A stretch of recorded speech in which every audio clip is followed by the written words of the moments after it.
वैभव आणि वैष्णवी, आप दोनों मिलकर के यह जो काम कर रहे हो ये सही में अभिनंदनीय है और आप धन्यवाद के पात्र हैं। मेरे बच्चों, आप लोग कोरोना से संबंधित कुछ जानकारी लोगों तक पहुंचाना चाहते हैं। वास्तव में हम सबको ये ज्ञात होना चाहिए कि हर जो मनुष्य है वो मनुष्य के भीतर 5 तत्व होते हैं और प्रकृति में भी 5 तत्व होते हैं। जल है, वायु है, अग्नि है, ताप है, आकाश है, भूमि है और ये 5 तत्व मनुष्य में भी होते हैं और इन सब का संबंध होता है हमारी वात, पित्त और कफ से। तो भूमि जो है, ये भूमि, ये ज़मीन जो है, ये जो पर्यावरण जो है, ये पर्यावरण के साथ में जब हम किसी तरह की छेड़छाड़ करते हैं या उसका कहीं उस पर घात करते हैं, आघात करते हैं, उसका नुकसान करते हैं, तब यह पर्यावरण ही मनुष्य जीवन को तकलीफ़ देता है। और वो तकलीफ़ है, भूकंप है, पर्यावरण का नाश होने पर सांस है, हवा है, पानी है, इससे प्रकोप होता है, सुनामी आती है और इन सब चीज़ों से मनुष्य का जीवन भी प्रभावित होता है। हमने देखा कि हमने बहुत सारे झाड़ काट दिए तो पर्यावरण का नुकसान हो गया, हमको सांस लेने को जगह नहीं मिल रही। दिल्ली में लोग रह नहीं सकते, वहाँ पर इतना प्रदूषण हो गया है कि आज वहाँ पर सांस लेना मुश्किल है और वहाँ पर 7 लाख लोग इस प्रदूषण की वजह से मरते हैं। उसी तरह से ये जो कोरोना की बीमारी है, ये कोरोना की बीमारी एक तरह से, ये रामायण में कहा गया है कि चमगादड़ के दूषित प्रवाह से ये बीमारी बनती है और शायद इसी को कहीं तो भी चाइना ने एक द्वेष के हिसाब में या प्रभु सत्ता पाने के लिए, जगत पे राज्य करने के लिए, मैं ही बड़ा हूँ ये बताने के लिए शायद उसने इन चीज़ों का संशोधन किया। क्योंकि व्यापार के माध्यम में तो चाइना पूरी दुनिया पर छा गया था और पूरा जगत में व्यापार करके वो 1 नंबर बनना चाहता था। उसे अमेरिका से डर था और इसीलिए उसने, शायद हो सकता है कि इसकी खोज की हो कि इस तरह का कोई विषाणु बने, जैविक हथियार बने और जैविक हथियार से समस्त संसार का नाश करके दुनिया पे राज्य करने की चेष्टा कर, जिससे रावण ने किया था। हमने देखा है कि हमारा इतिहास ये कहता है कि बहुत सारे रावण और कंस ऐसे लोग हुए हैं जिन्होंने दुनिया को नाश करके अपने वैभव को बढ़ाना चाहा है। तो ऐसी स्थिति में ये भी संभव है, लेकिन इन सब में हमें ये देखना है कि जब कोई भी परिस्थितियां खराब होती हैं, बिगड़ती हैं या हम पर कोई संकट आता है तो हमें 3 बातें सिखाती हैं और 3 बातें ये हैं कि शासन, अनुशासन और प्रशासन। जब मनुष्य कोई गलती करेगा तो उसको शासन होता है और हमने भी जो गलतियां की है उसी की वजह से ये जो महामारी है कोरोना के रूप में, वायु का प्रदूषण है, सुनामी है, पानी का जो हमारा समय था, वो हमारे जो 3 ऋतु थे वो भी बदल गए हैं और हम देख रहे हैं कि इस समय में इस धूप में भी पानी आ रहा है। तो ये सब जो जिसको हमने बिगाड़ा है, इसकी वजह से हमको इस प्रकृति ने दंड दिया है और प्रकृति के दंड की वजह से ये शासन उन्होंने हम पर किया है कि तुम अब घर में रहो। तो एक तरह से हम पर ये शासन हुआ। अब इस शासन से हमने प्रशासन सीखना चाहिए कि हमने कैसा, अब ये प्रशासन माने क्या है कि हमने कैसा रहना चाहिए, कैसी पट्टी बांधनी चाहिए, घर में कितना अपने आप को लॉकडाउन कर लेना चाहिए, दूसरों के संपर्क में नहीं आना चाहिए। और जो हम अति कर रहे थे, जिसकी ज़रूरत नहीं थी, वो सारी अतियों को रोकने के लिए ये लॉकडाउन जैसे निर्णय प्रशासन के रूप में हमको लेने पड़े। अब ये प्रशासन की वजह से अब हमें एक भय हो गया, भीति हो गई, डर हो गया, तो हम अपने अपने घरों में बंद हो गए और बंद होने के बाद में हम क्या हो गए, अनुशासन। अब आपको अनुशासन में रहना पड़ेगा। आपके सामने भय है, अगर आप इस अनुशासन को नहीं पालेंगे तो आपको कोरोना होगा, बाहर जाओगे, संक्रमित होगे और आप पर आघात होगा। इन सारी चीज़ों का अध्ययन करने पर यह होता है कि अब हमको प्रकृति ने शासन में रखा है, शासन दिया, दंडात्मक किया, इससे हम प्रशासन सीखें और प्रशासन सीख करके हमको मनुष्य को अनुशासन में रहना सीखना चाहिए। और अनुशासित जीवन ही हमारे ऋषियों मुनियों के द्वारा बताई गई बहुत ही सभ्य नीति थी, जिसको हमने छोड़ दिया।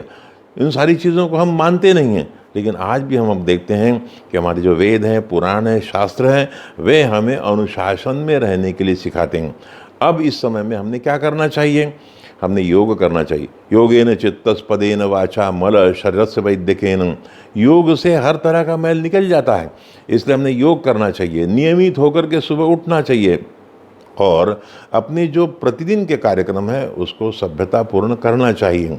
व्यावहारिक जीवन अच्छा करना चाहिए, प्रशासनिक जीवन अच्छा जगना चाहिए। और हम पर जो जिम्मेदारी है उस जिम्मेदारी को हमने ये समझ करके उसका आदर करना चाहिए कि सकारात्मक भाव ही हमको इन सारी परिस्थितियों से बाहर निकाल सकता है। सर्वे भवन्तु सुखिनः, सर्वे सन्तु निरामया, सर्वे भद्राणि पश्यन्तु, मा कश्चित् दुःख भाग् भवेतु। अरे हम तो पूरे जगत के कल्याण की बात करने वाले लोग हैं, और इसीलिए हमने देखा कि जो लोग इतने तेज़ी से आगे बढ़े थे, चाहे चाइना हो, अमेरिका हो, स्पेन हो, इंग्लैंड हो, जर्मनी हो, इनमें आज हम देखते हैं कि कोरोना से बाधित 2 लाख लोगों की मौत हो गई। अकेले अमेरिका में 65,000 लोग मर गए हैं। चाइना में कितने मरे, चाइना कभी अपना हिसाब देता नहीं, चाइना में कई लोग मर गए हैं। और इसलिए स्पेन में, इटली में, यहाँ पर भी बहुत से लोग मर गए। लेकिन ये एक आध्यात्मिक भूमि है, ये एक धार्मिक भूमि है, और ये धार्मिक भूमि और आध्यात्मिक भूमि में जो मनुष्य के यहाँ पर हमने पूजा की, पाठ की, होम किया, हवन किया और नीति का मूल्य अर्धन करके, नीति के अनुरूप अपना जीवन जी करके हमने जो आज तक के संचरित किया, उसका परिणाम है कि आज पूरी दुनिया में सबसे कम लोग यहीं पर आहत हुए हैं।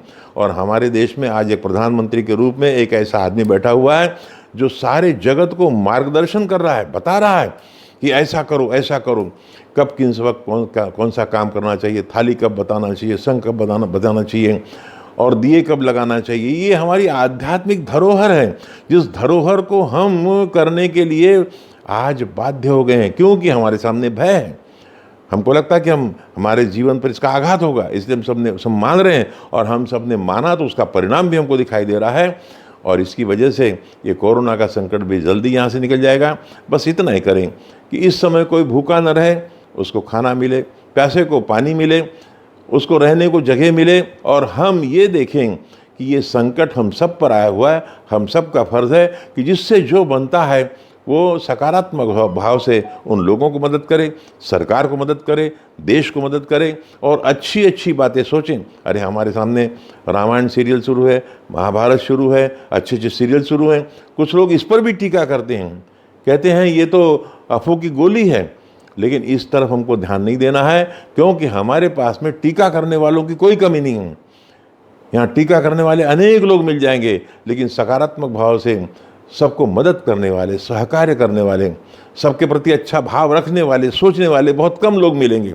और इसलिए हम सबका फर्ज होता है कि हम प्रकृति के साथ जुड़ करके सबके प्रति एक सद्भाव रखें, और जो नियम हम सब ने मिल करके बनाए हैं उनको फॉलो करें, उसको पालन करें।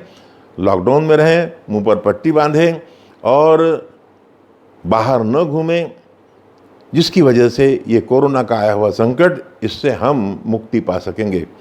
और मैं संपूर्ण देश के देशवासियों से प्रार्थना करूंगा, विशेष रूप से नौजवानों से प्रार्थना करूंगा कि जो जिस तरह के आज हम कहीं कहीं पर पुलिस के ऊपर अत्याचार करते हैं, डॉक्टर के ऊपर अत्याचार करते हैं, किसी को कुछ कहते हैं, किसी को कुछ कहते हैं, यानी हम सही बात को समझने के बजाय वो हमारे लिए एक देश योद्धा हैं, इस कोरोना योद्धा है, हमारी जान बचाने के लिए आगे आ रहे हैं। और इन्हीं के साथ अगर हम ये अभद्र व्यवहार करेंगे तो प्रकृति हमको माफ़ नहीं करेगी, समाज हमको माफ़ नहीं करेगा, देश हमको माफ़ नहीं करेगा।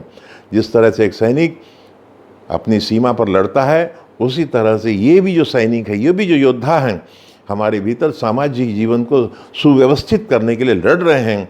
इनका हमने साथ देना चाहिए, इनका हमने आदर करना चाहिए, इनको मदद करनी चाहिए। और जिसके पास नहीं है उसको हमने ज़रूर मदद करना चाहिए, उसके खाने की, पीने की, रहने की यथासंभव जिसके पास जो है वो मदद करनी चाहिए। याद रखो, कोई लेकर के नहीं जाता है, सब यहाँ पर आए हैं, खाली हाथ आए हैं, खाली हाथ जाएंगे। लेकिन कर्म आपने कैसा किया, आपका कर्म क्या है, वो कर्म ही ध्यान में रखते हैं। और कर्म पुनीत होकर के मनुष्य ने सब लोगों की जो मदद करता है वही इस दुनिया में, इस संसार में जीता है। आया है सो जाएगा राजा रंक फकीर, एक सिंहासन पे चढ़े एक बांधे जंजीर। अरे आया है वो सब जाने वाले हैं, लेकिन जो अच्छा कर्म करता है उसका नाम रह जाता है, और जो अच्छा काम नहीं करता वो समय के साथ ही मिट जाता है। इसलिए सारे भाइयों बहनों, मैं तो इतना ही कहूँगा कि आप सब लोग इस कोरोना के संकट में शासन, अनुशासन और प्रशासन को ध्यान में रखते हुए अपने घर में रहें, सुरक्षित रहें और दूसरे के प्रति सद्भाव रखें, ध्यान करें, धारणा करें, संयम से रहें और सबके लिए सद्भाव रखें। इन्हीं शब्दों के साथ मैं आप सब से इन शब्दों को कहकर धन्यवाद। जय हिंद, जय भारत, जय माता।